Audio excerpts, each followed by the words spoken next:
Hi friends, welcome to Appa's Kitchen. இப்போ சம்மருக்கு சூப்பரான ஒரு டெசர்ட் ரெசிபி பண்ணலாம். அதுக்கு நான் வந்து கடல் பாசி எடுத்திருக்கேன். கடல் பாசிங்கிறது இந்த மாதிரி தான் இருக்கும். இதை வந்து தண்ணி ஊற்றி அலசிட்டு குக்கரில் 3 சவுண்ட் விட்டு எடுக்கலாம். கழுவுனதுக்கப்புறம் இந்த மாதிரி தான் இருக்கும். இதை குக்கரில் சேர்த்துக்கலாம். இந்த கப்பால் நான் 2 கப் தண்ணி ஊற்றி வேக வச்சுக்கிறேன். குக்கரில் 3 சவுண்டு விடணும். விட்டுட்டு காட்டுறேன். குக்கரில் நமக்கு கடப்பாசி வெந்துக்கிட்டு இருக்க நேரத்தில் நாம் ஜவ்வரிசி காய்ச்சிக்கலாம். ஜவ்வரிசி பார்த்தீங்கன்னா இது வந்து நைலான் ஜவ்வரிசி, மாவு ஜவ்வரிசி கிடையாது. இது வந்து 1/4 கப் அளவுக்கு ஒரு பாத்திரத்தில் சேர்த்து தண்ணி கொஞ்சமாக ஊற்றி வேக வச்சு எடுத்துக்கிறேன். ஜவ்வரிசி வேக வச்சு நான் ஏற்கனவே வச்சுருக்கேன். இந்த மாதிரி தான் வெந்திருக்கணும். தண்ணியெல்லாம் வடிச்சிட்டு அதில் நான் வந்து கொஞ்சமாக கெட்டியாக பால் சேர்த்துருக்கேன்.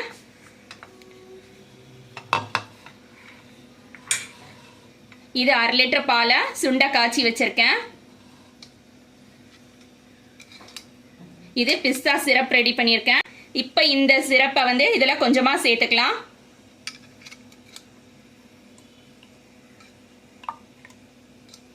நான் நிறைய சேர்க்கல, கொஞ்சமாக தான் சேர்க்குறேன்.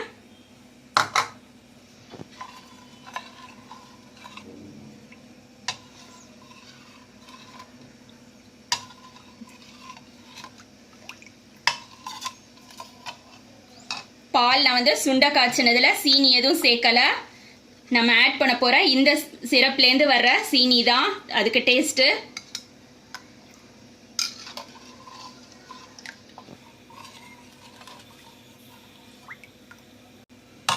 பாலில் நம்ம பிஸ்தா சிரப் சேர்த்ததுக்கப்புறம் இந்த கலர் வந்துருச்சு. இப்போ இதை ஓரமாக வச்சுக்கலாம்.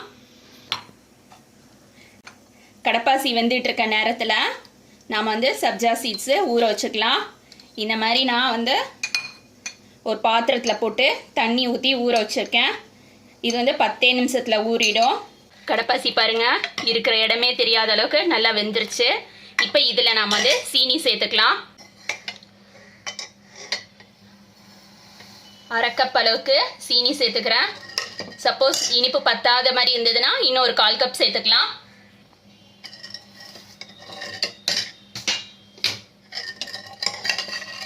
நான் மொத்தமாக 3/4 கப் சேர்த்துருக்கேன். இன்னும் கொஞ்சம் தண்ணி சேர்க்கணும்.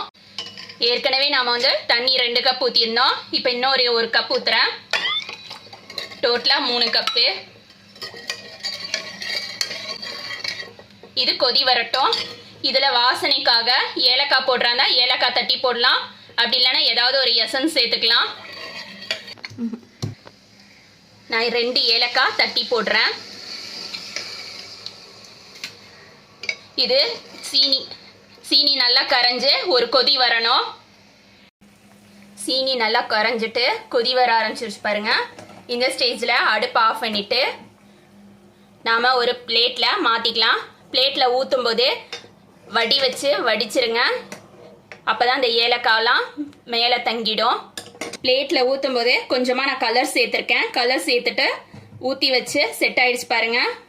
1 மணி நேரத்துலேயே அழகாக ரெடி ஆகிடுச்சு நம்மளோட கடப்பாசி. இப்போ இதை வந்து நம்ம பீஸ் போட்டுக்கலாம். ஏன் பாருங்க, இப்படி தள்ளி விடும்போதே ரெடி ஆயிடுச்சுன்னா வந்துடும்.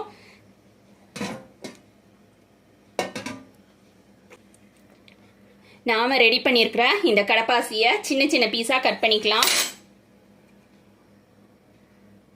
இன்னும் கொஞ்சம் சின்னதாக.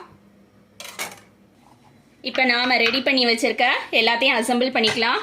நான் மாதுளை உதிர்த்து வச்சுருக்கேன். ஆப்பிள் வந்து தோல் எடுத்துகிட்டு சின்ன சின்ன பீஸாக கட் பண்ணி வச்சுருக்கேன். இந்த மாதிரி ஒரு கிளாஸ் எடுத்துகிட்டு நாம் ரெடி பண்ணி வச்சுருக்க பிஸ்தா சிரப்பை கொஞ்சமாக ஊற்றிக்கலாம்.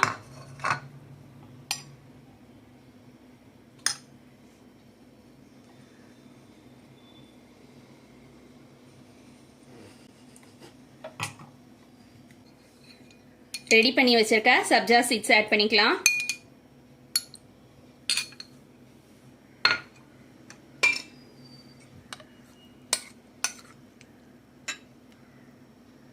ஜவ்வரிசி ஆட் பண்ணிக்கலாம்.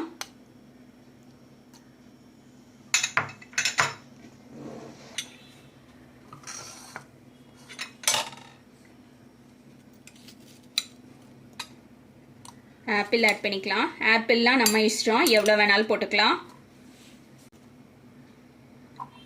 மாதுளை போட்டுக்கிறேன்.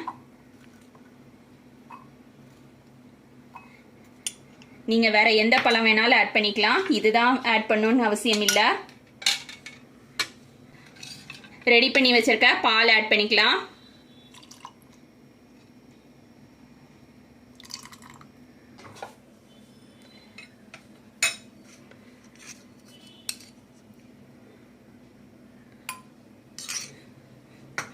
கொஞ்சமாக சிரப் ஆட் பண்ணியிருக்கேன்.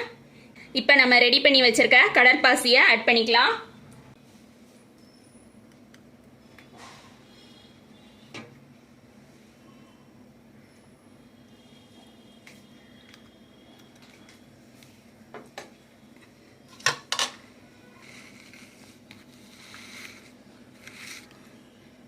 இப்போ நாம பிஸ்தா ஐஸ்கிரீம் ஆட் பண்ணிக்கலாம். இதுக்கு மேலே நான் வந்து பிஸ்தா வச்சுருக்கேன். பிஸ்தாவை சின்ன சின்னதாக கட் பண்ணி ஆட் பண்ண போகிறேன்.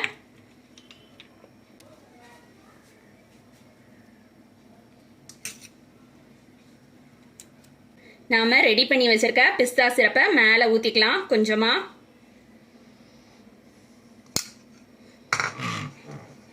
இப்போ நம்மளோட ஃபலூடா ரெடி ஆயிடுச்சு. இந்த சம்மருக்கு நீங்களும் உங்கள் வீட்டில் செஞ்சு பாருங்கள். தேங்க்ஸ் ஃபார் வாட்சிங்.